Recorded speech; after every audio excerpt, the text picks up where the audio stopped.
골로새서 3장 10절 말씀입니다.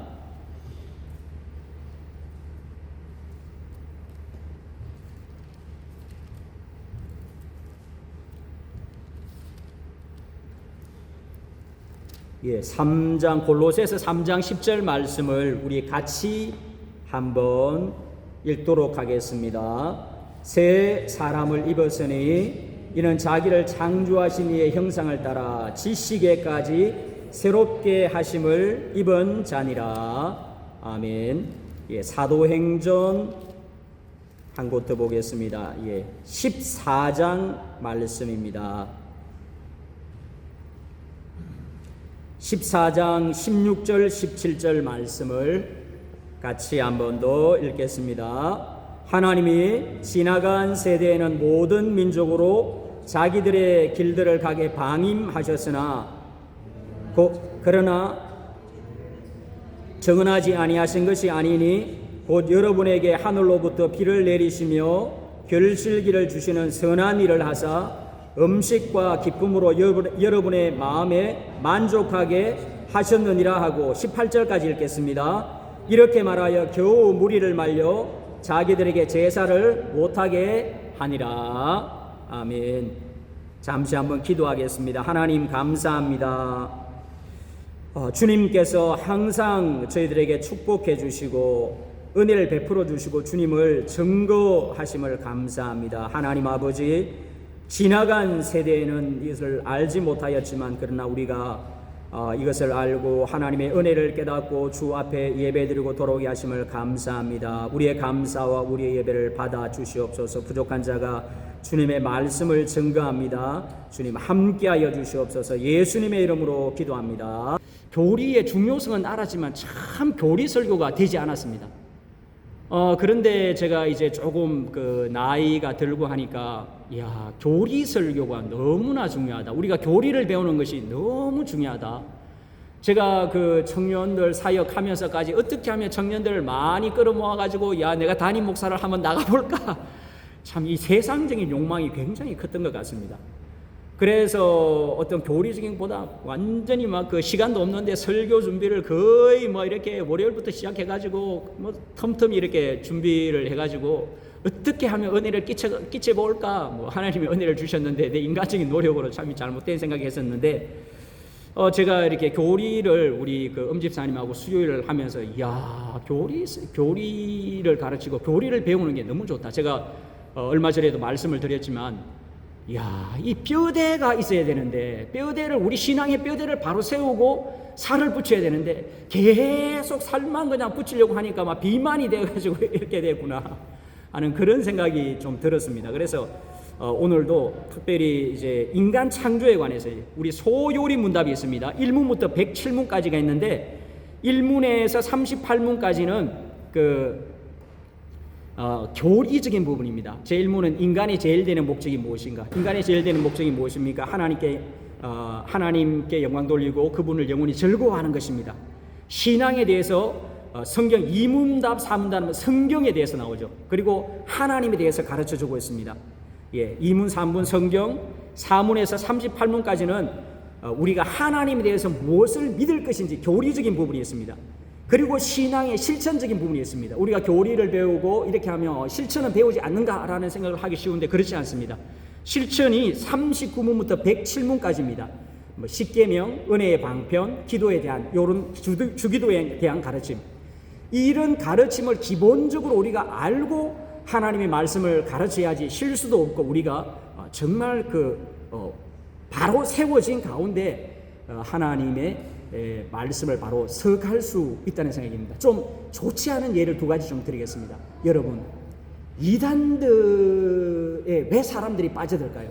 제가 엊그제도 우리 이단에 대해서 공부를 했는데 왜 이단들이 사람들이 빠져들까요? 우리가 보기에는 되지도 않는 거잖아요. 왜 빠져들까요?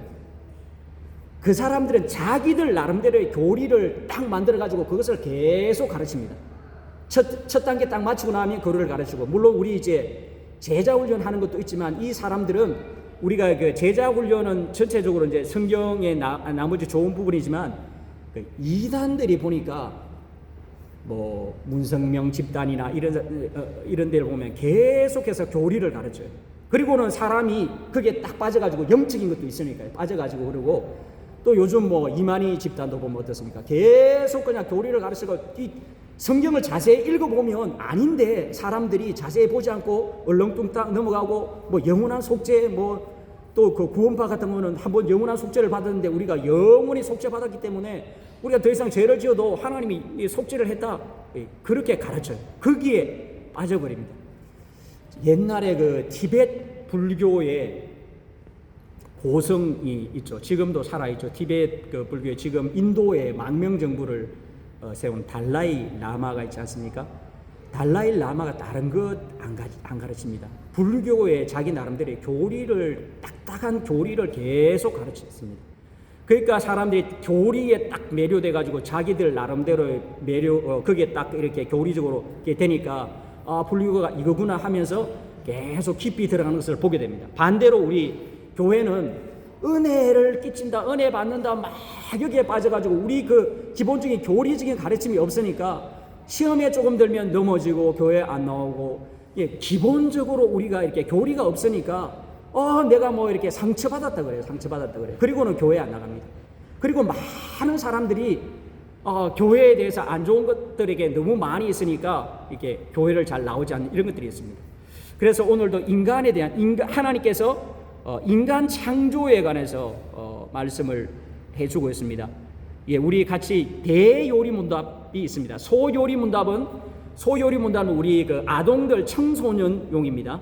대요리문답은 이제 목회자용입니다. 그래서 대요리문답 17문도 하나님께서 사람을 어떻게 창조하셨습니까? 우리 같이 한번 읽어볼까요? 하나님께서는 다른 모든 피조물들을 만드신 후에 사람을 남자와 여자로 창조하셨는데 남자의 몸은 땅의 흙으로 빚으셨으며 여자는 남자의 갈비뼈로 지으셨습니다. 또 그들에게 살아있고 이성적이며 죽지 않는 영혼을 주시되 하나님의 형상대로 지식과 의와 거룩함이 있게 하시고 그들의 마음에 하나님의 율법을 주시고 그 율법에 따라 살 수 있는 능력도 주셨으며 다른 피조물을 다스리게 하셨습니다. 그러나 타락할 수도 있게 하셨습니다. 여러분 사람은 어떻게 창조되었습니까? 하나님께서 창조하셨죠. 하나님께서 창조하셨습니다. 남자와 여자로 창조되었습니다. 남자와 여자로 창조되었습니다. 요즘 가장 핫 이슈가 뭡니까? 성 이슈죠. 남자와 여자뿐만 아니라 다른 성도 있다고 가르칩니다. 그렇죠? 다른 성도 있다고 가르칩니다. 이 사상이 어디에서 나오냐 하면 더 올라가면 그 마르크스의 사상에서 나옵니다. 마르크스의 사상에서 나오면서 마르크스의 이제 구소련이 해체되고 그 다음에 스탈린이 그 소련을 공산화하면서 엄청나게 많은 사람들이 죽는 것을 보면서 프랑스의 지식인들이 공산주의 이게 그 대안이 아니다. 그러면 우리가 어떻게 투쟁을 할 것인가?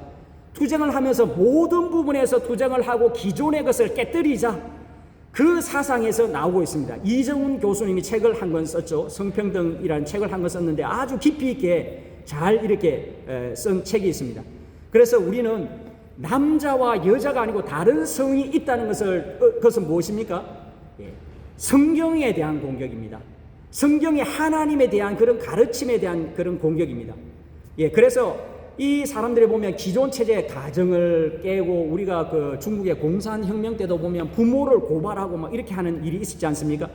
그런 것들을 보면 모든 기존의 체제를 다 이렇게 다 갈아엎으려고 합니다. 그래서 우리는 분명히 믿어야 할 것은 하나님께서 창조하셨다. 하나님께서 인간을 창조하셨다. 이 전제가 깨어지면 나중에 뒤에서 제가 말씀드립니다. 이 전제가 깨어지면 우리 신앙의 모든 전제가 다 깨어집니다. 그래서 아담의 흙으로 창조하셨고 여자는 남자의 갈비뼈로 창조되었죠. 그렇지만 어떻습니까? 흙으로 창조될 때 하나님께서 아담의 갈비뼈로 여자를 만드실 것도 예상하셨습니다. 그래서 여자도 흙으로 창조되었습니다. 그래서 3번에 보면 그들에게 3번 읽어볼까요? 살아있고 이성적이며 죽지 않는 영혼을 주시되 하나님의 형상대로 지식과 의와 거룩함에 있게 하셨습니다. 그들의 마음에 하나님의 율법을 주시고 그 율법에 따라 살 수 있는 능력도 주셨습니다. 다른 피조물을 다스리게 하셨습니다.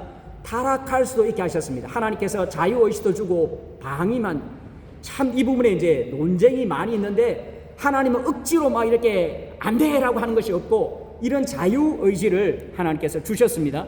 그래서 천지 창조의 핵심이 뭐냐면 인간 창조입니다. 우리가 인간 창조하는데 첫째 날 빛이죠. 빛, 그 다음에 궁창, 바다와 물이 드러나게 하셨습니다. 빛을 창조하시고 태양과 달과 별들을 창조하시고, 두 번째 궁창을 하시고 하늘에 나는 것들 뭐 이런 것들을 창조하시고, 그 다음에 땅이 드러나게 하시고 동물과 사람이 이렇게 창조되게 하셨는데, 가장 핵심은 인간 창조입니다. 여러분, 우리가 요즘에 있어서 핫 이슈 중에 하나가 보면 외계인이 있지 않을까? 여러분, 외계인이 있지 않을까요? 이렇게 우주에 엄청난 이렇게 별들이 있고, 이 태양계와 같은 이런 별들이, 이런 은하계가 엄청나게 많은데 여러분 있지 않을까요? 그렇죠? 그리고 막 이렇게 보면 우주인들 막 이상하게 생겨가지고 사진 찍혔다고 하고 UFO도 막 날아다닌다고 하고 그렇지 않습니까? 그러니까 야, 그럴 수도 있겠다. 이렇게 막 수억 개의 뭐 헤아릴 수 없을 만큼 많은 별들이 있는데 있지 않을까 이렇게 생각합니다.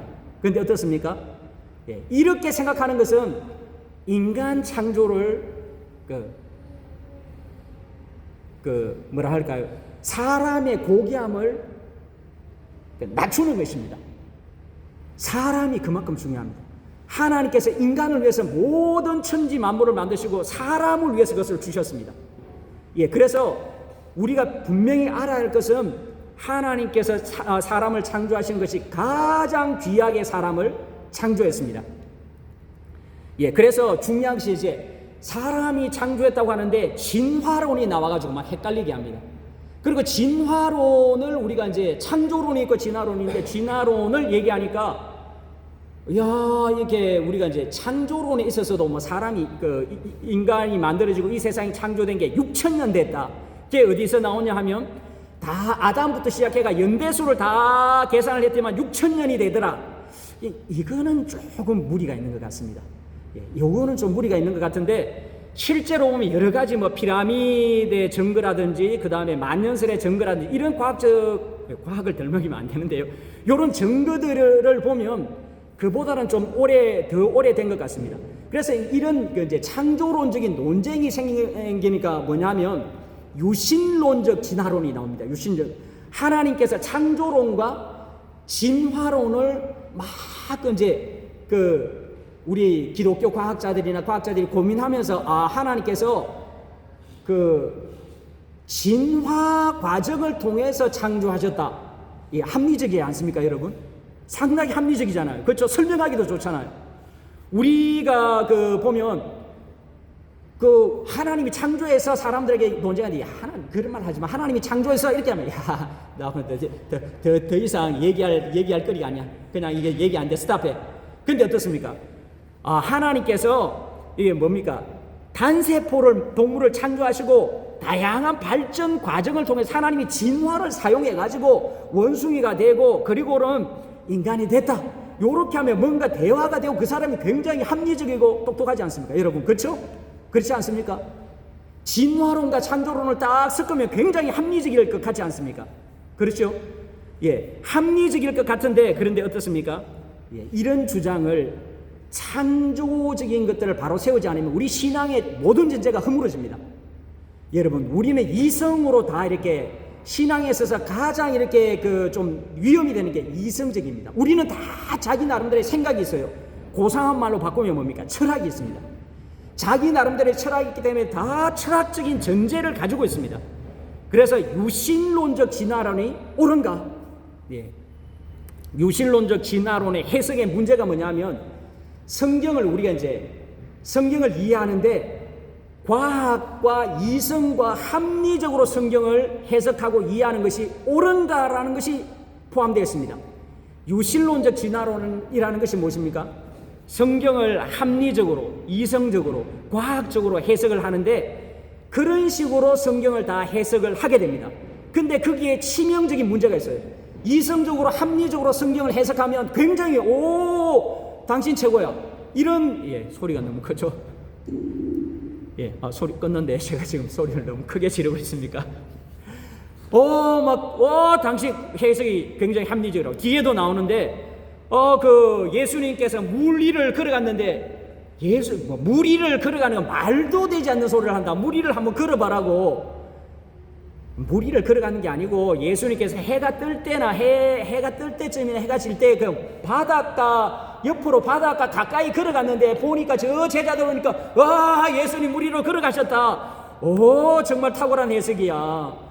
이스라엘 백성들이 바다가 쫙 갈라졌는데, 바다가 갈라진 게 아니고 홍해라는 게 뭡니까? 붉은 갈대라는 말이지 않습니까? 그러니까 바다가 갈라진 게 아니고 바다의 그 근처에 갈대가 많이 나 있는데 거기로 그냥 지나간 거야. 그렇게 하는 거는 이스라엘 백성들의 신앙 고백일 뿐이야. 신앙 고백. 바다가 분리돼 가지고 이스라엘 백성들이 갈라진 게 아니고 사실은 갈대가 많이 나 있는 바다 근처로 이렇게 갔는데, 이스라엘 백성들이 하나님을 신앙 고백한 것이 그냥 실제 사실은 아니고 고백한 것이 그냥 바다를 건넜다는 고백이야.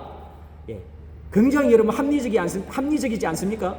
이렇게 얘기하면 당신 맞아 그럴 것 같다. 여러분, 우리 삼위일체 공부할 때도 제가 말씀을 드렸습니다. 삼위일체를 우리 머리에 딱 확실하게 이렇게 합리적으로 이성적으로 머리에 쫙 들어오게 하면 뭐에 가깝다고? 이단에 가깝죠. 이단들은 삼위일체를 쫙 해가지고 하나님께 한 분이야. 구약시대 때는 그냥 이렇게 하나님께서 하나님으로 나타나시고, 신약시대 때는 예수님으로 나타나시고, 이제 교회시대는 성령으로 나타난 거야. 이게 삼위일체가 아니고 하나님인데 양태론적으로 모양이 좀 다르게 나타난 거야. 얼마나 합리적입니까? 그렇죠? 그런데 성경도 이렇게 해석하면 합리적으로 해석을 하게 됩니다. 오류가 들어온 방식은 성경을 인간의 합리적으로 해석할 때 우리의 모든 구원의 전제가 다 깨어져 버립니다. 성경을 합리적으로 과학적으로 지금 창세기 유신론적 진화론을 인정하면 우리가 하나님의 구원과 예수님의 구원이 다 깨어져 버립니다. 왜 그렇게 하겠습니까? 사단이 그런 학문을 통해서 우리의 구원을 깨뜨립니다. 그래서 종교개혁 이전에는 그리스 철학이 성경을 해석하는 주 오류입니다. 가장 그 오류가 뭡니까? 예, 가장 큰 오류가 영과 육을 분리하는 것이지 않습니까? 플라톤 철학에서 어떻습니까? 플라톤 철학에서 실제는 저 위에 있는데 그 실제가 흘러나와가지고 신플라톤주의죠. 유출이 돼가지고 이 세상의 모든 것이 만들어졌다. 유출설이 되니까 어떻습니까? 하나님 맞아. 예수님도 하나님일 수 있어. 그러나 하나님의 본질과는 좀 달라. 철학적으로 보면 유출이 될 때 어떻습니까? 원래 본질과는 좀 다르게 유출이 된다. 그렇게 얘기를 하지 않습니까? 그러니까 하나님의 본질에 있어서 예수님과 하나님은 달라. 예수님도 하나님 맞지. 그러나 조금 더 하나님보다는 못해 저급한 하나님이야. 이렇게 얘기를 하는 거죠. 그래서 종교개혁 이전에는 그리스 철학이 이런 오류가 있었는데, 이제는 진화론, 과학, 이성, 합리성 이런 것으로 다 성경을 해석합니다. 여기서 굉장히 이렇게 우리가 주의해야 될 게 뭐냐면, 우리 요즘 큐티 많이 하잖아요. 큐티가 기본이 어딨냐면 칼 바르트의 신학에서 나옵니다. 칼 바르트도 워낙 이제 자유주의, 합리주의적 이런 성경을 해석하니까, 여러분, 우리가 아무리 합리적으로 해석해도 예수님을 믿을 수가 없어요. 아무리 성경을 합리적으로 해석해 예수님이 믿겨지지가 않아요. 예수님이 믿어지지가 않거든요. 우리가 믿어야 됩니다. 믿음이 합리성과 이성보다 믿음이 먼저인데, 믿음으로 믿어야 되는데 이게 아니고 합리적으로 믿으려면 되지 않습니다. 칼 바르트가 성경이 믿어지지는 않은데, 여기 리모컨이 요 뒤에 있습니다. 가져다가 이렇게 끄면 됩니다. 요 강대상이 뒤에 있는데, 예, 요거 가지고 좀 추우시면 좀 끄시겠습니까? 예.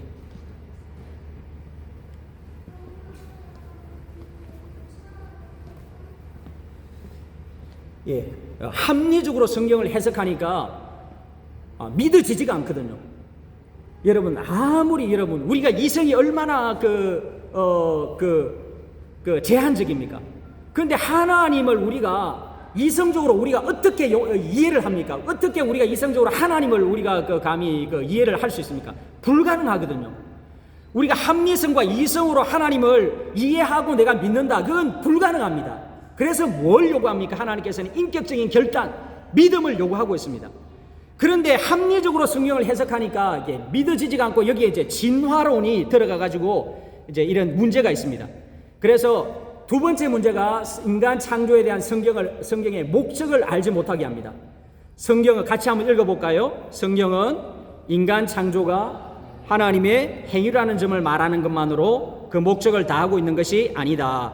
인간 창조의 목적이 무엇인지 말하고자 하는 데 있다. 신약 성경이 가르치고 있는 것처럼 인간 창조는 하나님의 영광을 나타내는 데 있다. 창조론적 진화론은 하나님의 창조 행위는 인정하지만 하나님의 창조 목적을 묵상을 한다. 하나님이 왜 우리를 창조하셨습니까? 하나님께 영광 돌리고 그 영원토록 그분을 즐거워하기 위해서 하나님께서 우리를 창조하셨습니다. 근데 진화론은 어떻습니까? 창조 행위는 인정하지만 창조의 목적이 없습니다. 진화론 하면. 왜 진화가 되었죠? 그 목적이 없습니다. 하나님의 창조 행위를 역사적 사실로 받아들이지 못하게 합니다. 이성적으로 성경을 다 해석하고 과학적 합리적으로 해석하면 어떻습니까? 성경에 많은 기적인데 제가 앞에서 말씀을 드렸지만요, 이걸 받아들이지 못합니다. 어떻게 우리가 이성적으로 기적을 받아들여요? 기적이라는 것은 우리 이성과 인간의 모든 한계를 뛰어넘는 것이지 않습니까? 그런데 자유주의 신학에 이제 그 과학적으로 성경을 해석하고 합리적으로 해석을 하면 하나님의 창조 행위, 기적의 행위, 이런 것들이 다 묵살되게 됩니다. 1, 2번 말씀드렸고요. 마찬가지로 유실론적 진화론자는 인간 창조를 하나님의 행위로 인정하지만 하나님께서 실제로 흙으로 사람을 지으시고 생기를 그 코에 불어넣으시니 사람이 생명이 된지라는 인정하지 않습니다. 합리적 성경 해석의 문제점, 이성만으로도 얼마든지 성경을 납득할 수 있도록 믿음이 필요하도록 만든다. 바르트의 말씀을 제가 끝을 못 맺었습니다. 믿어지지 않으니까 성경이 믿어지지 않는 거예요. 그걸 어떻게 합니까? 그러면 좋아. 성경을 읽으면서 내가 받은 교훈을 받아들이는 겁니다. 교훈.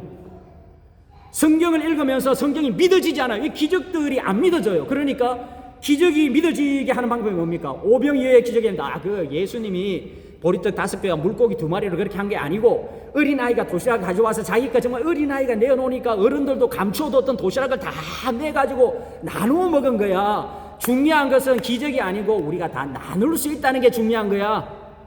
여러분, 우리 큐티 할 때 적용을 그렇게 많이 하지 않습니까? 기본적인 건 뭡니까? 하나님의 역사를 믿는 겁니다. 이성과 합리성 이전에 우리가 뭡니까? 믿음입니다. 믿음. 그래서 우리가 창세기나 성경의 모든 부분에서 믿음을 강조하는 게 여기에 있습니다. 그리고 합리주의적 성경 해석은 하나님의 계시를 인간의 책 수준으로 무가치하게 만듭니다. 하나님의 성경은 하나님의 계시입니다. 그죠? 하나님이 알려주셨습니다. 그런데 성경을 교훈을 받을 것 같으면 꾸란을 읽거나 아니면 우리가 그 공자의 책을 읽거나 똑같다는 거죠. 성경의 특별한 계시성이 없어져 버립니다. 그래서 이게 굉장히 큰 이렇게 합리주의적인 그런 해석이 이렇게 해석이 되면 해석이 될지라도 성경의 가치를 우리가 상실하게 됩니다. 합리적인 성경 해석은 하나님의 언약을 붙들지 못하게 합니다. 교훈을 추구하는 것으로 만족합니다. 인간에게 신적 구원을 줄 수 없어요. 구원은 어떻게 옵니까? 하나님의 은혜로 오죠. 하나님의 은혜로 오는데 이걸 줄 수 없습니다. 교회는 하나님의 신적인 통치를 받는 거룩한 모임이 아니고 세상 철학을 하는 세속적인 그런 모임이 될 수밖에 없습니다. 우리가 정말 하나님에 대해서 얘기하고 은혜에 대해서 얘기해야 되는데 여러분, 이성적으로 하고 믿음이 없으면 어떻습니까? 자기 얘기, 자기 자랑. 막 이렇게 가방 들고 와가지고 자랑하고, 우리 아들이 막 이렇게 해서 저렇게 해서 인간적인 모임이 될 수 있다는 것이죠. 하나님의 형상으로 지음받았다는 의미가 뭘까, 그러면? 인간의 하나님의 모양과 형상으로 지음받았다고 하는데요. 우리 1번 같이 한번 읽어볼까요? 하나님은 지식에 있어서 자기의 형상을 따라 인간을 지었다고 말합니다. 같이 읽겠습니다. 이것은 무지한 때에 이 세상에서 그를 향한 하나님의 계시를 이해할 수 있었다는 뜻이다. 그는 무지한 때에 가장 명철한 선지자였다. 선지자는 하나님의 진리를 깨달을 수 있는 자, 곧 다른 사람들의 유익을 위해 깨달은 것을 말하는 자이다. 선지자적인 능력을 우리가 잃어버렸습니다. 아담은 하나님의 뜻을 그대로 알고 하나님의 뜻을 순종했습니다. 우리의 뒤에 이제 타락한 부분이 나오는데요. 지식에 있어서 하나님의 형상을 따라서 지적으로 하나님의 계시를 바로 알고 이해하고 실천하는 게 있었습니다. 거룩에 있어서 자기의 형상을 따라 인간을 지으셨다고 하는 교리의 문답은 아담이 무지한 때 전적으로 하나님께 헌신했습니다. 거룩이란 여호와를 위해 구별되다는 뜻입니다. 아담의 경우 의식이나 희생의 제사가 아니라 전인격적인 헌신을 거룩이라고 합니다. 여러분, 거룩이 뭡니까? 하나님께만, 거룩이 그냥 깨끗하다, 더러움이 없다고 아니고 구별되었다는 거죠. 레위인들이 어땠습니까? 자신들은 하나님만을 위해서 드립니다. 그렇죠? 이게 거룩입니다. 하나님만을 위해서 전적으로 드렸는데 아담이 그렇게 했었죠. 전적으로 하나님만을 위해서 구별되어 드렸는데 우리가 뒤에도 좀 나오겠습니다만은 우리가 이제는 하나님만을 위해서 우리를 드리지 않죠. 세상의 영광을 위해서도 드리고 돈을 위해서 우리 자신을 드리고 우리가 거룩하지 않은 거죠. 살아가면서 자기의 형상을 따라 인간을 창조하셨음은 세 번째는 의입니다. 하나님의 의 한번 읽어볼까요? 의는 다름 아닌 하나님께 대한 순종이다. 하나님께서 뜻하는 바를 행하는 자는 의를 행하는 자이다. 이는 아담이 하나님의 대리 통치자였음을 의미한다. 아담은 의를 통하여 이 땅의 모든 생물을 주관하면서 하나님의 통치, 즉 왕으로서의 삶을 살았던 것이다. 아담은 왕이죠. 이 땅의 대리 통치자입니다. 그런데 하나님의 순종하는 거죠. 순종하는 것인데 우리가 타락함으로 이 세 가지를 잃어버렸습니다. 선지자적인 특징이 사라졌습니다. 진리를 깨닫지 못합니다. 마태복음 13장 14절 15절 보면 이사야의 예언이 저에게 이루었으니 일렀으되 너희가 듣기는 들어도 깨닫지 못할 것이요 보기는 보아도 알지 못하리라. 이 백성들의 마음이 완악하여져서 그 귀는 듣기에 둔하고 눈은 가봤으니 이는 눈으로 보고 귀로 듣고 마음으로 깨달아 돌이켜 내가 고침을 받을까 두려워함이라. 선지자적인 특징을 다 잃어버렸습니다. 하나님의 뜻을 깨닫지 못합니다. 로마서 3장도 마찬가지지 않습니까? 사람들이 타락하고 난 다음에는 이 선지자적인 특징을 잃어버렸기 때문에 하나님을 알지 못합니다. 두 번째는 제사장적 특징이 사라졌습니다. 하나님에 대한 헌신이 사라지고 우상이 죄에 대한 것으로 변질되죠. 하나님께 우리 자신을 거룩한 게 아니고 죄로 그냥 성공, 명예 이런 것들로 다 바꾸어졌습니다. 왕적 특징이 사라졌습니다. 이 땅에서 같이 한번 읽어볼까요? 이 땅에서 인간이 하나님의 뜻이 하늘에서 이룬 것처럼 땅에서도 이루어지도록 대리 통치가 이루어져야 하는데 대리 통치가 이루어지지 않는 궁극적인 이유는 인간이 의롭지 못하기 때문이다. 인간의 전적 타락은 하나님의 통치를 이 땅에 대리로 실현하는 일을 변질시켜 사단의 통치를 이 땅에 대리로 구현하는 불순종, 사단의 종이 된 것이다. 죄의 싹은 사망을 일궈낸다. 하나님께 순종하는데 어떻습니까? 사단에게 순종하는 것으로 바뀌어져. 그래서 중생한 신자는 어떻게 됩니까? 예수님을 믿고 거듭난 사람은 어떻게 됩니까? 우리가 전 시간에 내가 거듭난지 내가 이렇게 구원받았는지 어떻게 합니까? 첫 번째는 뭐죠? 믿음. 예수님에 대한 믿음이 있죠. 두 번째는 하나님에 대한 의식이 우리가 이렇게 더 많아진다 그랬죠. 우리가 교회나 예배드리나 삶을 살아갈 때 하나님 앞에서 요셉처럼. 세 번째는 뭐였습니까? 죄에 대해서 우리가 두려움을 가진다고 했습니다. 네 번째는 뭡니까? 내가 내가 의로운 일, 주님을 위해서 내가 하고 싶은 그런 마음들이 막 생기게 되죠. 그래서 새로운 창조물이 되었죠. 하나님께서 새롭게 우리를 창조하셨습니다. 하나님의 형상을 회복합니다. 우리 골로새서 3장 10절 같이 한번 읽어볼까요? 새 사람을 입었으니 이는 자기를 창조하신 자의 형상을 쫓아 지식에까지 새롭게 하심을 받은 자죠. 우리가 지식에까지 이제 새롭게 하심을 받은 자죠. 하나님의 형상으로서 세 가지 특징이 나타나는데 이제요, 선지자적인 특징이 회복됩니다. 여러분, 우리가 예수님을 믿고 지식이 새롭게 되면 어떻게 됩니까? 하나님에 대한 말씀이 깨달음이 깊어집니다. 단순히 이해력을 말하지 않습니다. 말씀의 깊이가 더해가고 하나님의 뜻을 더 명확하게 알 수 있습니다. 그래서 하나님께서 점점 우리가 하나님의 뜻을 알게 되고, 여러분, 이 세상에 어떤 일이 일어나면 자연 현상으로 해석하지 않습니다. 하나님께서 두 가지를 주셨죠. 한 가지는 특별 계신 성경을 통해서 말씀하시고, 한 가지는 어떤 자연 현상이나 기적이나 어떤 지진이나 이런 것들을 통해서 무엇을 말씀하십니까? 기가 먹은, 하나님의 말씀을 듣지 못하는 기가 먹은 세대에 엄청나게 큰 마이크로 이렇게 말씀하시는 증거라고 얘기했습니다. 하나님께서 그런 것을 통해서 사람들에게 말씀하신다고 말씀합니다. 그래서 선지자진 이런 특징, 하나님의 말씀에 대해서 점점 더 알아가게 된다는 것이죠. 깊어지게 된다는 것입니다. 제사장적인 특징이 회복됩니다. 우상에게서 우리를 드리는 것이 아니고 하나님께 점점 헌신하게 되죠. 고린도후서 5장 15절 한번 같이 읽어볼까요? 저가 모든 사람을 대신하여 죽으심은 산자들로 하여금 다시는 저희 자신을 위하여 살지 않고 오직 저희를 대신하여 죽었다가 다시 사신 자를 위하여 살게 하려 함이라. 우리가 예수님께 계속해서 헌신하게 됩니다. 세 번째, 왕적 특징이 회복됩니다. 우리 같이 한번 읽겠습니다. 왕적 특징의 회복은 하나님의 말씀에 대한 사모함과 죄에 대한 혐오라는 모습으로 나타난다.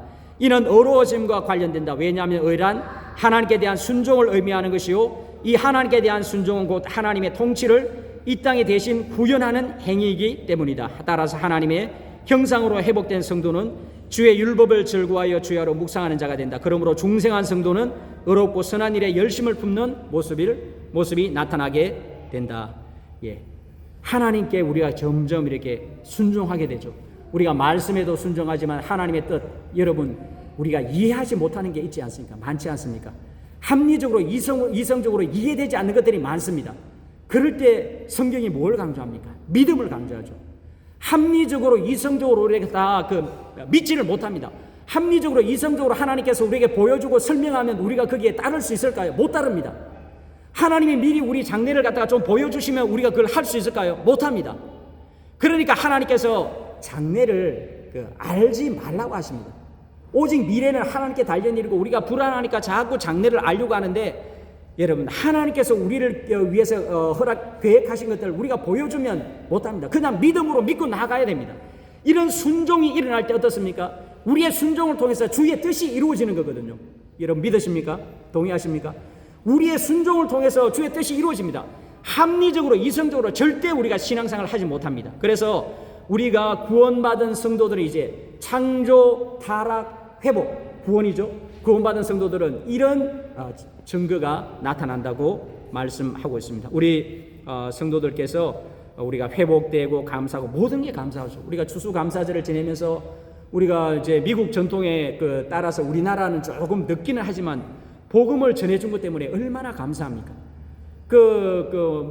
선교사라 와가지고 다 100% 다 선교사님들이 헌신하고 다 칭찬받는 것은 아니지만, 그래도 이 이역만리 먼 땅에 와가지고 우리를 위해서 죽고 복음을 전해준 이런 것들을 보면 정말 이렇게 눈물이 나죠. 특별히 우리 선교사니까.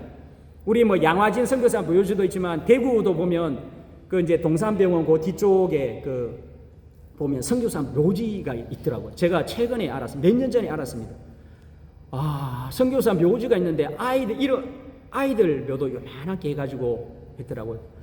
이야, 그런 것들을 보면서 우리가 이제 추수감사절을 지키니까 하나님께 모든 것이 감사하지만 또 우리 복음을 받은 것이 미국 선교사들, 호주 선교사들 하는 또 우리 자체적으로 우리가 복음을 받아들이는 것도 있지만 감사하고, 또 6.25 전쟁을 통해서 얼마나 많은 젊은이들이 한국에 왔습니까? 6.25 전쟁이 났을 때 1차, 2차 대전을 겪었던 실전 경험이 있던 그런 군인들은 오지 않았습니다.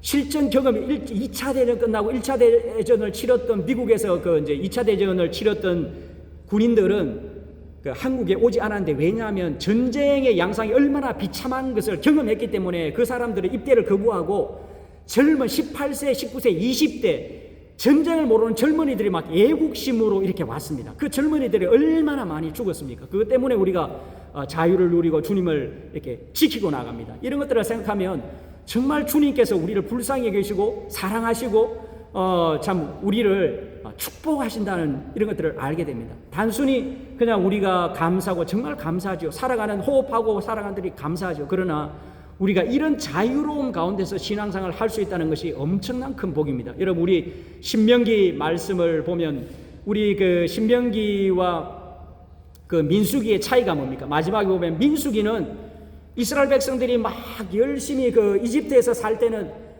이집트 강에 흐르는 거 막 물로 이렇게 발로 이렇게 수차 같은 걸 해가지고 곡식밭에 물을 댔는데, 지금 우리 레바논이나 약속의 땅은 어떻습니까? 하나님께서 때가 되면 비를 내리는 땅. 그러니까 하나님께서 부유하심을 주는데 그 경고하시는 게 뭡니까? 너희가 부유해지고 배가 불러지고 이렇게 하면 하나님을 잊어버릴까 조심해라. 예, 벌써 잊었죠. 포로로 잡혀갔던 백성들에게 하는 말씀이 벌써 하나님을 잊어버려가지고는 경고했는데 하나님이 연약하고 하나님이 무능해서가 아니고 너희들의 죄 때문에 약속의 땅에서 쫓겨난 것이고 너희가 다시 하나님의 말씀에 순종할 때 약속의 땅으로 다시 돌아올 거다. 그것을 바로 이렇게 성경이 보여주고 있습니다. 저와 여러분이 하나님의 그 형상으로 회복된 자로서 날마다 감사하고 하나님께 나아가고 말씀이 더 깊어지고 순종하고 이렇게 살아가는 그런 저와 여러분 될 수 있기를 주의 이름으로 축복합니다. 기도하겠습니다. 하나님 아버지 감사합니다. 저희를 하나님의 형상으로 회복해 하심을 감사합니다. 하나님 아버지, 우리가 지식에 새로워지게 하시고 주님을 아는 알미 깊어지게 하시고 주의 뜻을 깊이 발견할 수 있도록 도우시고 순종하게 하시고 믿음으로 순종함으로 말미암아서 주의 뜻이 이 땅 가운데 이루어질 수 있도록 축복하여 주시옵소서. 하나님 우리에게 귀한 양식을 허락하심을 감사합니다. 이 양식이 우리 모든 믿음의 식구들 가정에 떨어지지 않게 하시고 은혜와 복으로 채워주실 줄 믿습니다. 감사하며 예수님의 이름으로 기도합니다. 아멘.